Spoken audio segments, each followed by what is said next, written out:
something interesting happened to me as I started to think more about your theory, which essentially, not essentially, but which posits that Carrie Page or somebody very similar to Carrie Page is the dreamer. So is sort of the main protagonist in the story, even though she's off camera for the most part.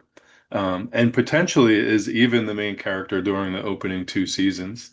Um, but it's interesting that as far as the empathy that everyone basically who watches this show has, the empathy goes towards Laura Palmer, who might be a, at least in your theory, who's not a real person. This is a portion of the real person Yeah. who would be Carrie Page. And what's interesting to me is that uh, even if, let's say, there was some way of stamping your theory as like official in some way, which is never going to happen. And Hopefully not. but the impulse is still it's the impulse to empathize with and feel for Laura Palmer is so much stronger than any emotion that would be had almost overwhelmingly, almost unanimously for Carrie Page, who, in your theory at least, is the actual tragic figure. This is the person who whose life has fallen apart, who's probably had experiences similar to the Laura Palmer character. And yet this character of Laura Palmer, who's just so iconic, is hyper real in some ways, almost Yeah. impossible. And but still, and very rightly and reasonably draws all the empathy to her. Just because, well, for many, many reasons. But Well, let's look at it from I your just think own. it's interesting. Let's look at it from your own life. In your life, while you're enduring whatever your like most staunch sadness is, if in fact we could see like this stirring of emotion that's going on inside of you, there's a part of you that doesn't have a facade, that is just really hurt. Then there's the part of you that is the ego that is attempting to bring yourself through it. There's a part of you that understands it. In order to really get past the worst things that are happening to you in your life, you've got to kill the ego part, stare directly in the face of that which upsets you, really learn how to accept it and or not. Try to understand what it is and then get on with your life. But the external you is not just going to be one or the other. The external you has to go to work. The external you has to put gas in your car.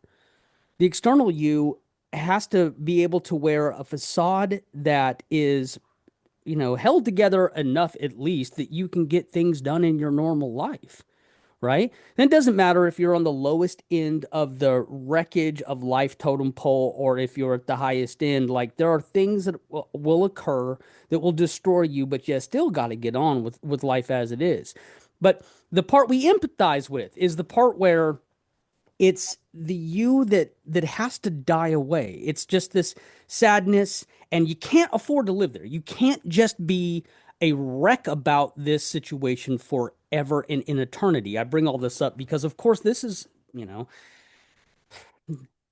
in clinical psychology in general, there's no lack of metaphorical or analogy that goes into describing situations like this. Jung differentiates himself because he likes to equate it to things that we see in theology or mythology or what have you. So he'll assimilate something like the alchemists understanding of how you get from one place to another to transition into a better sense of you of who you are. He'll take words and phrases and concepts from that and theology from mythology. He'll use that to give you examples of this. So when we talk about Laura as the ego, right? An ego that, and we may speak about this later, who has to endure an ego death for transformation to occur, right? Which I think is pretty on the nose. Of course, we empathize with that part of you because that part of you, your ego is not just the part of you that has your chest puffed out and says, I can do everything. The ego is also the part of you that wants everyone to cry forever and won't this sadness destroy me forever and I'll never get over it and everybody should feel sorry for me. And that's all true and we should. But also, the real you has to reconcile. It has to investigate what's happening with you, and it has to get on with its life at some point, right? What would we better if what's our true empathy? Is our true empathy to be upset with you forever and allow for this to destroy you forever? Or to truly feel like we're connected to you? We want you to reach a part where you can get on with your life and you can live a life that's okay, right? That these things you went through, they're lessons with meanings and they matter to you and they make you stronger and better. What's real empathy, right?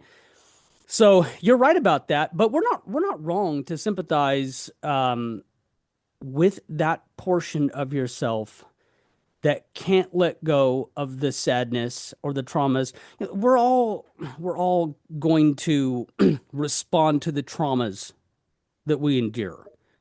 We're all and if we use them in our worst impulses, then the lessons we take away were the wrong lessons.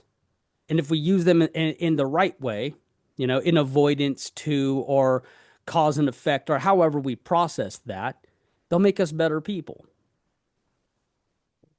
Yeah, and it's something that you wouldn't even think of my question without a theory like yours. And that's one of the things that your theory is interesting to me for, because it raises it actually extends the story. Not extends it, it doesn't like fictionally extend it, but it actually makes it more interesting in certain ways because uh, the idea of who deserves more empathy, Carrie Page or Laura, is like an absurd question. Absurd, right? Yeah. Absurd because we see everything that happens, but it's kind of fascinating to think that what we do see with Laura is potentially, what we didn't get to see Or even with Carrie weirder than Page. that, like, what should we wish for you? What should we wish for you, Terry Page slash Laura Palmer? What do I wish for you?